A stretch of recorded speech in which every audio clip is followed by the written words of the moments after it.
Hello guys, welcome back to my channel. তোমরা সবাই কেমন আছো? আশা করছি ভীষণ ভালো আছো, আর আমিও কিন্তু বেশ ভালো আছি।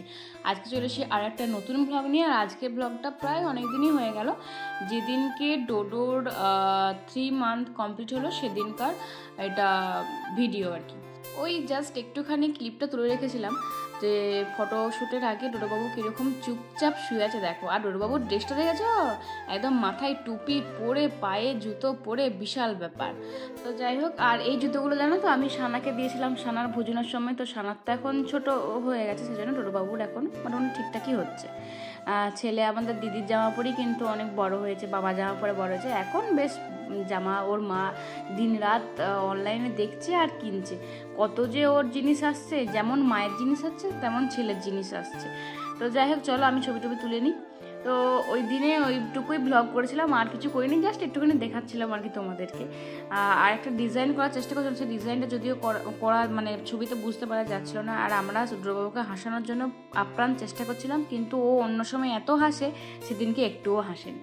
তো যাই হোক, বাদ দাও। এটা হচ্ছে যে আবার চলে এসেছি অন্য দিনের একটা ব্লগ নিয়ে। আজকের ব্লগটা হচ্ছে এটা দিন গাজনের দিনে, এটা বিকেলবেলাতে করেছিলাম। তো সবাই মিলে একটু বসে বসে গল্প টল্প করছিলাম। ব্যাস, আজকের দিনটা হলেই তো শেষ গাজন, আবারও একটা বছরের অপেক্ষা। সেজন্য একটু বসে বসে ফিল নিচ্ছিলাম আর কি, যে লাইট জ্বলছিল, মাইক চলছিল, মানে গান টান বাজছিল। আর এদিকে দেখো সানাবুড়ি আমাদের রেডি হয়ে গেছে, দাদার সাথে যাবে এবছরের প্রথম গাজন দেখতে। আগের বছর তো যেতে পারেনি, আমি আর বড়দি একাই গেছিলাম, সানা তখন মায়ের কাছে ছোট্ট। আর আজ এইবারে দেখো সানাবুড়ি আমাদের বড় হয়ে গেছে এতই, দাদার সাথে যাচ্ছে সুন্দর করে সেজে গুজে গাজন দেখতে। আর কোথাও যাওয়ার নাম হলে জাস্ট এই ঘর থেকে যদি ওই ঘরটাও যায়, তাহলে যেই থাকুক না কেন এই ঘরেতে, তো টাটা সে মানে করতেই হবে তাকে, যেখানেই যাক না টাটা ঠিক করতেই হবে। তো ভীষণই চুপচাপ হয়ে গেছে। আর এদিকে দিদি সাজিগুজি দিয়েছে, তবে ওকে না এসব ড্রেসের থেকে ওকে ছোটো ছোটো ড্রেস পরলেই বেশি ভালো লাগে, সেটা আমার মনে হয়। তোমাদের কি মতামত সেটা অবশ্যই কমেন্টে জানাবে। তো দিদি ওকে রেডি করে দিয়েছে, এবার আমরা সবাই টাটা করে দিলাম। উনি এখন মোটরসাইকেলে চেপে এখন যাচ্ছেন। আমরা তো ভীষণ হাসছি আর বলছি যে সামনের বছর এখন ভাইকেও মাঝখানে বসিয়ে ধরে নিয়ে যাবে হয়তো। তো জানি না মেজদি আসতে পারে, কারণ মেজদিদের ওখানে তো প্রচুর, শ্বশুরবাড়িতে দারুণ মানে বড় করে গাজন হয়, তো জলঠির থেকেও বেশি বড়। তো যাই হোক, আমরা এরপর যাবো, তো তাও মানে একটু বসে গল্প টল্প করছিলাম। তারপর সন্ধে ফন্ধে হয়ে যাওয়ার সময় যখন রেডি হতে যাচ্ছে, তখন দেখছি বাড়ির সামনে একটা গাড়ি এসছে, আর বলছে যে এটা আনন্দবাবুর বাড়ি, তো আমাকে একজন পাঠালে আনন্দবাবুর ডাক্তার দেখাতে যাবে, সেই কারণে। তো আমরা তো অবাক, আকাশ থেকে পড়ছি যে আমরাই জানলাম না, অথচ আনন্দবাবুর জন্য গাড়ি চলে এলো, বাবার ডাক্তার দেখা যাবে, বাবার শরীর খারাপ এতই, আমরা তো কিছুই অথচ জানলাম না। সেজন্য একটু দেখছিলাম যে স্ক্যাম ট্যাম হয়ে যাবে নাকি, যে বাবা একদম যাবে না, এসে বাবা বলছে আমি কেন যেতে যাবো শুধু শুধু।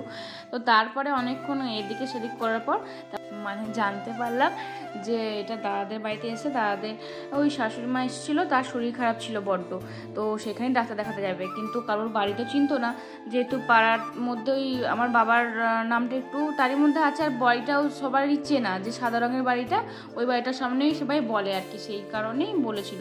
তারপরে মানে যাতে চেনা মানে চিনে যায়, তাড়াতাড়ি গাড়িটা চলে আসতে পারে, সেই কারণে আর কি। তারপরে বুঝলাম। তো যাই হোক, চলো এদিকে আমরা কিন্তু মোটামুটি রেডি হয়ে গেছি। আর অনেকটাই সন্ধ্যা গেছে, কারণ বমটম এখন ফাটতে শুরু করে শুনতে পাচ্ছি। এদিকে মাকে টাটা করে দিলাম, ডোডোবাবুকে রেখে দিয়ে সানাও এখন দাদার সাথে গেছে। সানা তারপরে বাড়িও চলে এসেছিলো। বাড়ি চলে আসার পর ও বলছে যে আমি মানে একা একা থাকবে কীরকম লাগছিল, সেজন্য ওকে আবার ড্রেস চেঞ্জ করিয়ে আবার নিয়ে যাওয়া হয়েছে। তো আমরা ওইদিকে বেরিয়ে পড়েছি। আর বেরোতে না বেরোতেই রাস্তাতে উঠে গেছে ভীষণ ঝড়। হঠাৎ করেই দেখছি কোথা থেকে যেন হাওয়া দিতে শুরু করে দিয়েছে, এত হাওয়া দিচ্ছে মানে পুরো ঝড় উঠে যাওয়ার মতো। তো যাই হোক, ভীষণ হাসাহাসি করতে করতে যাচ্ছিলাম, অনেক দিন পরে মানে কি বলবো, তিনজন মিলে একসাথে যাচ্ছি আর ভীষণ মজা করতে করতে যাচ্ছিলাম। আর এতটাই ঝড় উঠে গেছে যে রাস্তায় আম পড়ছে আর আমরা আম কুড়াচ্ছি। সবাই গাজন দেখতে ব্যস্ত আর আমরা আম কুড়াতে ব্যস্ত, ভাবা যায়। মানে কি বলবো, আর এত বড় বড় আমগুলো পড়ছিল, আর দেখতেও সেরকম সুন্দর ছিল। মেজদিও ছুটছে, বড়দিও ছুটছে, আর আমি যেদিকে ক্যামেরা করছিলাম। তো দেখো এই আমটা দেখবে, আমি যেটা দেখালাম এই একটা বড়দিদিকে, যে এই একটা আম পড়েছে দেখ, যে এইটা দেখতে এত সুন্দর, পুরো একদম লাল লাল আর মানে হেভি হেভি, আর সেগুলো বেশ ভালো। আর মেজদির ব্যাগ তো পুরো আমে ভর্তি হয়ে গেছে, অনেকগুলো আম পেয়েছে জানো। তবে একটাই দুঃখের বিষয়, এই গাছের আমগুলো ভালো না খেতে, টক ভীষণ হয়। জানি, প্রথম থেকেই জানতাম, কিন্তু তাও একটা মনে হয় না যে আম কুড়াবো ঝড় পড়লে বৃষ্টি পড়লে, আগে যেমন আম কুড়াতাম ছোটো ছোটো, সেরকম আর কি একটা নেশা থাকে, সেজন্যই কুড়িয়েছিলাম। তো অনেক চিনি দিয়ে তবে টক খাওয়া যাবে, এরকম ব্যাপার, এমনিতে খাওয়া যাবে না হলে। তো তারপরে দেখো এদিকে ঝড় তো শুরু হয়ে গেছে, যেহেতু বেরিয়ে পড়েছি আর বাড়ি যাবো না, ঠিক করিয়েছি যে একটুখানি দেখবো তারপরে বাড়ি যাব। এইদিকে আমাদের বাবাকে একটু প্রণাম করে নিলাম, দেন আমিও তারপরে প্রণাম করলাম। যা চাওয়া সব তোমরাও চেয়ে নাও। আরেকবার করে গাজন তোমাদেরকে শেয়ার করছে, গাজন তোমরা আরেকবার করে দেখতে পাচ্ছ, আমারও ভালো লাগছে দেখতে পাচ্ছি, সবাইকে দেখতে পাচ্ছি ফ্রেমের মধ্যে। সবার অনেকের সাথে দেখা হয়েছে, অনেকের সাথে সবাই যখন বলছিল এত ভালো লাগছিল কি বলবো। আর চেনা জানা তো হবেই, কারণ আমি তো এখানেই থাকি। তাও এটা যে এসে বলছে মানুষ যে তোমার ভিডিও দেখি, তোমাকে খুব ভালো লাগে, তোমাদের 3 বোন একসাথে বেরিয়েছো, কি ভালো লাগছে, তোমাদেরকে যখন ফোনে দেখি, তোমাদেরকে আজকে সামনাসামনি দেখছি, ভীষণ ভালো লাগছে। এই যে এই কথাগুলো, এই যে তোমরা এসে ভালোবাসাগুলো দাও, আমি এইগুলোই চাই, বিশ্বাস করো, ভীষণ ভালো লাগে, ভীষণ। তো যাই হোক, চলো আমরা এগোতে থাকি সামনের দিকে। আর রাস্তাগুলো এত বাজে, গাজনের সময় হলেও তো একটুখানি বাগাতে পারতো, তাহলে খুবই সুবিধা হতো। খুবই জঘন্য রাস্তা, এই রাস্তাটা যতই বাগানো হোক বারবার খারাপ হয়ে যায়। তাও গাজনের আগে বাগানোটা উচিত ছিল, কারণ ভক্তেরা যখন ঝাপটাম নিয়ে আসবে, প্রণাম খাবে, তখন বড্ডই কষ্ট হবে। এত আধখোপচা হয়ে রয়েছে, তারপরে কাঁকড় টঞ্চি পাড়ে সব কিছু, খুবই খারাপ অবস্থা রাস্তাগুলো। তো যাই হোক, এদিকে দেখো একবার কীরকম ঝড়টা হচ্ছে, সবাই তো ছুটাছুটি করছে, যারা যারা ছিল সবাই এখন ঘর চলে যাচ্ছে, আর আমরা যাচ্ছি এখন দেখতে। সেটাই দিদিরা বলছিল যে অবস্থা পুরোপুরি খারাপ হয়ে গেছে, তো তাড়াতাড়ি চলো যাই। আমি তা না বকে, তোরা তাড়াতাড়ি চল। তো আর রাস্তা তো অনেকটাই, যেহেতু হেঁটে হেঁটে আসছি, সেজন্য অনেকটা টাইমও লাগছিল। আর ভিড়, ওরে বাপরে, প্রচণ্ড ভিড় হয়েছিল, অন্যবারের চেয়েও মনে হচ্ছে এবারে যেন বেশি ভিড়। এত লোক মনে হচ্ছে অন্যবার হয়নি, হয়, তবে আমার মনে হচ্ছে না এইবারটা একটু বেশি। যখন ঘাটের কাছে যেয়ে দেখলাম যে এত লোক, ওরে বাপরে, সেরকম যেমন গরম করছিল, ভাগ্যিস ঝড়টা উঠেছিল, নাহলে মানুষও মনে হয় মারা যেত, এত গরমের মধ্যে এত ভিড় ছিল তার উপরে আবার। আর এদিকে না সানাবুড়ি যে বাবার কোলে চেপেছিল, কিন্তু আমার যাওয়া হলো না। ভাবলাম যে একবারে ঘাটের কাছে যাই, দেন তারপরে একটু পরে চলে আসবো সানাকে নিয়ে, তারপর বাড়ি চলে যাব। সানা বাবার কাছে ছিল, একদম সানা বাইরে বেরোলে একদম বাবার কাছে চুপচাপ হয়েছিল, কোনো সারা শব্দেও নেই, কিছুই নেই। তো যাই হোক, চলো আমরা এখন সামনে দিকে যেতে থাকি। আর তোমরা কি শুধু জলঠের গাজন দেখেছিলে নাকি গঙ্গাধরের গাজনও দেখেছো? আমরা তো গঙ্গাধরের গাজন কোনো বাড়ি দেখিনি, জানি না কোনখানে হয় বা কিছু, ওই দিক দিয়ে যাওয়াই হয় না, এই দিক দিয়েই বেরোনো হয় না ঠিকঠাকভাবে, কোনোবার আসা হয় কোনোবার আসা হয় না। যাই হোক, তাও বড়দির জন্য যাওয়া হয় এদিক সেদিক করে আসে বলে, তো নাহলে তো একা একা হয়ে গেলে তো আমি তো বেরোতামই না, তো ওই দিকে তো যাওয়াই হয় না। তোমরা কে কে কোন কোন গাজন দেখলে অবশ্যই বলো, জলঠের গাজন দেখলে নাকি ওখানে গাজন দেখলে, তো অবশ্যই কমেন্টে জানাবে। আর এই দেখো লোক, দেখো রে বাপ রে বাপ, গিজ গিজ করে শুধু মাথা দেখতে পাওয়া যাচ্ছে, এত এত লোকজন, এত মানুষের ভিড়। তো তারই মধ্যে এত ঝড়টর উঠে যাওয়ার মাঝখানে এই যে কিন্তু গাছ বমগুলো দিতেও শুরু করে দিয়েছিল। বাট দুঃখের বিষয় এটাই যে বেশি বম এবারে দেখতেই পেলাম না, আর সেভাবে ফোটেও নি, কারণ ওই যে ঝড় বৃষ্টি উঠে গেছিলো, একটুখানি দাঁড়াতে না দাঁড়াতে এই যে এরকম ঝড় উঠে গেছে, দেন সবাই তো এদিক ওদিক হুড়োহুড়ি করে এদিক সেদিক করে ছুটাছুটি করতে লেগে গেছে যে তাড়াতাড়ি চল বাড়ি যাবো।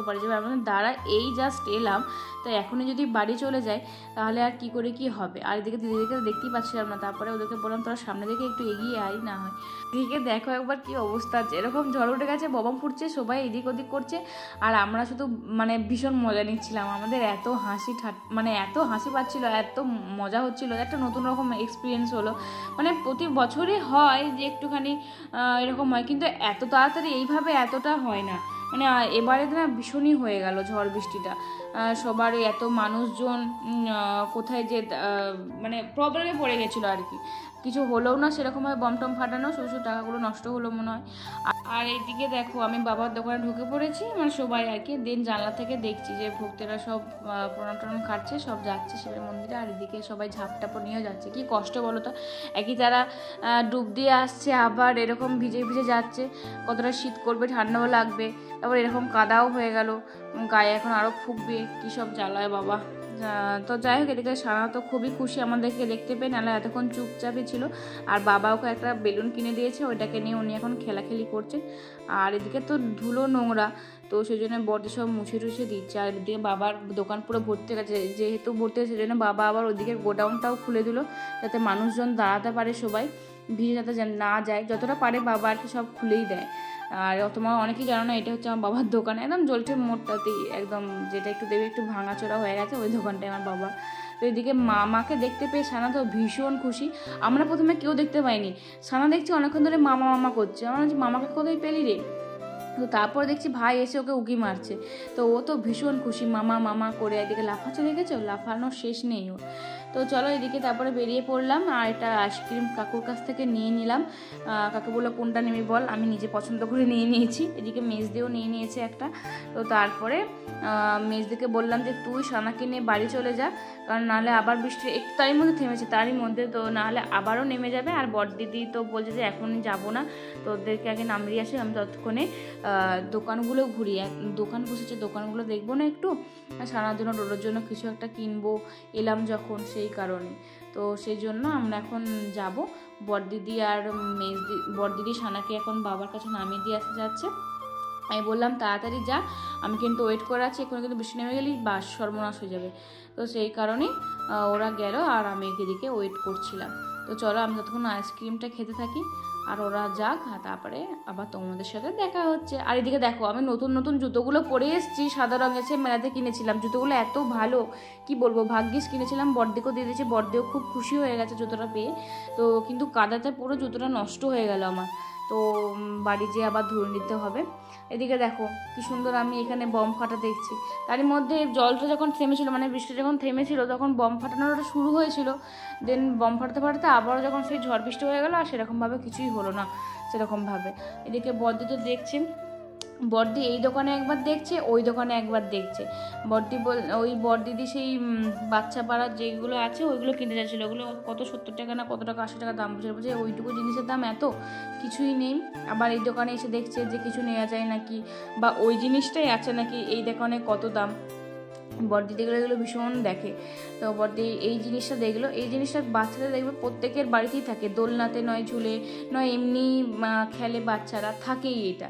তো বড়দি বললো এইটা নেই ডোডোর জন্য, ডোডো দোলনাতে থাকবে বা ডোডো এমনি দেখবে ঘুরলে যখন হাসবে। এদিকে দেখো বমগুলো কি সুন্দর লাগছে তাই না, বেশ ভালো হয়েছে। বাড়ি না গিয়ে যে বম ফায়ারগুলো দেখতে পাচ্ছি, বড়দির দিকেও জিনিস কিনছে, আমার তো কিছু কেনার নেই, সেজন্য ও কিনছে আর আমি দেখলাম না বম ফায়ার দেখছি। যদিও আমি পুরোপুরি ভিজে গেছি, মানে আর টিপ টিপ করে বৃষ্টি পড়তেই থাকছিল, আমি পুরোপুরি মাথা পাতা ভিজে গেছে। আর এখানে একটা ছেলে আমাকে এত পরিমাণে ডিস্টার্ব করছিল, মানে কি বলবো, পিছু নিয়ে নিয়েছিল আর কিছু বলার চেষ্টা করছিল, মানে আমি তো পাত্তাই দিচ্ছিলাম না, এত রাগ ধরছিল না, মনে হচ্ছিল ক্যামেরায় এনে সবার সামনে একটা মানে দিয়ে দিই। তো যাই হোক আমি সেটাকে গুরুত্ব দিইনি, ওখান থেকে বেরিয়ে চলে আসছিলাম। বিরক্ত লাগছিল জাস্ট এইসব পাবলিকগুলোকে, মনে হয় না কি বলবো আর, যাই হোক বাদ দাও।